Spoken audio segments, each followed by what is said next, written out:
I'm Mark Tilley and welcome back to Dirtbike Magazine's video series Year 22 250 edition, where we take you up close and personal with all the 250cc motocross models available in the US. Today, we're getting our first chance to look at the production version and ride the production version of KTM's 2022, I would say 2022 and a half KTM 250 Factory Edition.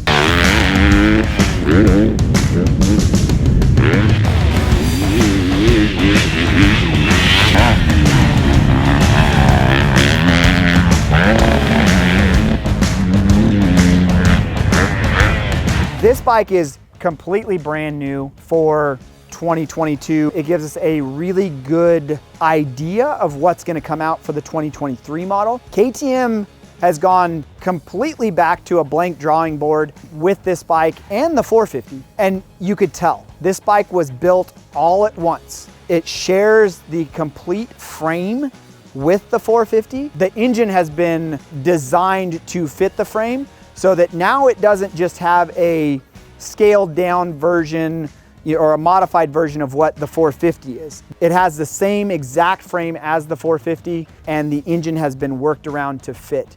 Now this engine package is completely brand new, or more of a compact unit with a different angle, everything making it go to the center of the bike for more towards the center of gravity.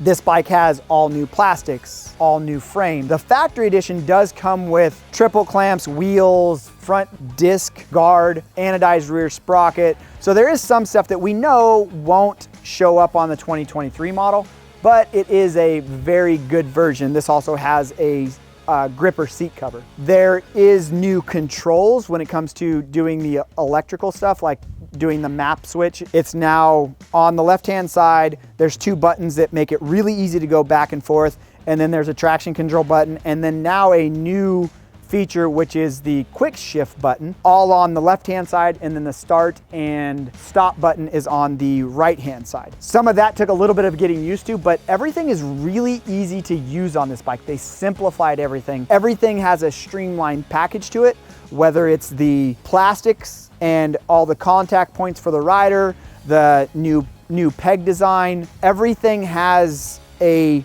purpose. And one thing that we're really surprised to see and really happy to see is the electrical systems and the wiring and everything like that is more like what we see on the car side. Everything is really tightly wound and tightly packaged together because KTM was having some issues with some loose wiring, and kind of the less the wires move around, the less likelihood that they will break or ground out or that kind of stuff. So it's really nice to see a company, they have everything streamlined, like even the rear chain guide.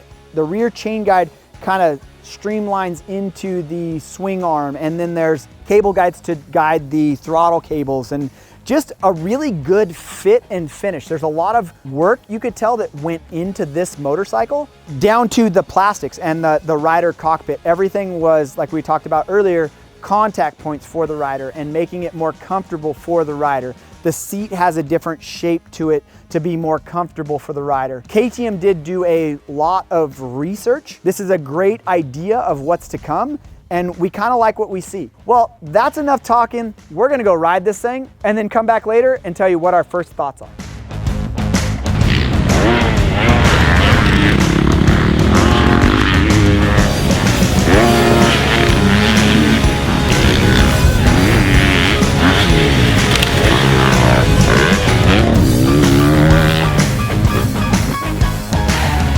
So we just got done with our first day of testing on the 2022 and a half KTM 250 Factory Edition. The adjustability of the motorcycle when it comes to being able to change maps on the fly and, be able to do it without confusing us is awesome on this motorcycle.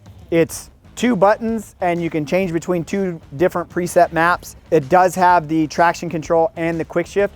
The quick shift on this motorcycle, just like on the 450, the test riders, they like the option, but they think that it needs a little bit more refining, that it kind of has maybe a little bit of a lull in it. It kind of, I don't want to say bogs a little bit, but there's a little bit of a hesitation. And they kind of said that they'd rather just shift it with the clutch instead. The traction control on the 250 model didn't come off as a favorite to the riders as much as it did on the 450 model. It kind of just, between the two maps, they found what they liked. Most of the test riders on the 250 liked the standard map because they felt like they didn't have to just wind it out a lot up on top. They felt that the more aggressive map didn't give them the power down low. It does have good power in the mid, and then if you rev it, it does turn into a rever with the aggressive map. And there is a pretty big difference between the two, which is nice to see. A lot of times we will go into stuff and we'll see, oh yeah, I can't really tell the difference between the two maps. But on this one, you can tell the difference. Like we said before, fit and finish on this motorcycle is next level. It's really good. The riders felt really comfortable. The smaller riders that we had did mention that this bike made them feel small on the motorcycle and the bike felt bigger. We're not sure if that's just the track that we were riding today or what it was. The other thing, just like with the 450, they said that the front end felt a little bit soft. Maybe we could, at a later date, test a little bit stiffer suspension with more air in the front, but we did do some adding of some compression damping, and it did seem to help a little bit, but we didn't get it exactly what we wanted. When we take it to some other tracks, we'll be able to mess around with some more suspension. Power-wise, we didn't have a 2022 250 to test it back-to-back with. We don't really know exactly what the difference is. We will, we're going out tomorrow to test more, but there is the strong points that we like about this motorcycle from years past. KTM didn't really hurt any of that stuff. It's got strong brakes. It's got the hydraulic clutch. Like we said, all the electronics to switch over mapping and everything is great. One of the other fit and finish things that is kind of cool, it's one of the first times I've seen this, is the engine mount bolts don't have nuts on them. It's basically built into the frame. We've seen it in the past on some of the smaller KTMs with building the like shock nut into the frame to where it just screwed into the frame. So that's kind of a cool thing. But everything, like we said before, fit and finish on this motorcycle is pretty substantial, and you know, they put a lot of effort into it, that's for sure. Now, compared to the 2022 model, this bike did gain a little bit of weight. We're not sure if it's going to keep that weight on.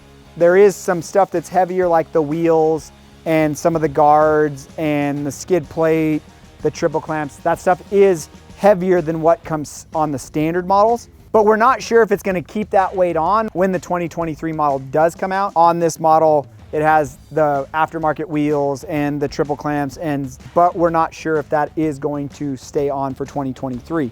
Overall, this is a really cool thing to see from KTM. Fit, finish, performance, it's all there. This is our first day of testing, and it is only at one track. We are going to do a lot more testing on this motorcycle, seeing how it stacks up back to back with the 2022 KTM, seeing how it stacks up there. So you want to stay tuned for updates either on dirtbikemagazine.com or back here on the YouTube channel.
Again, this is the first day of testing on this model. We plan on putting a lot more time on it, putting it up against some other motorcycles as well, maybe our 2022 250 shootout winner, and then naturally the 2022 KTM 250.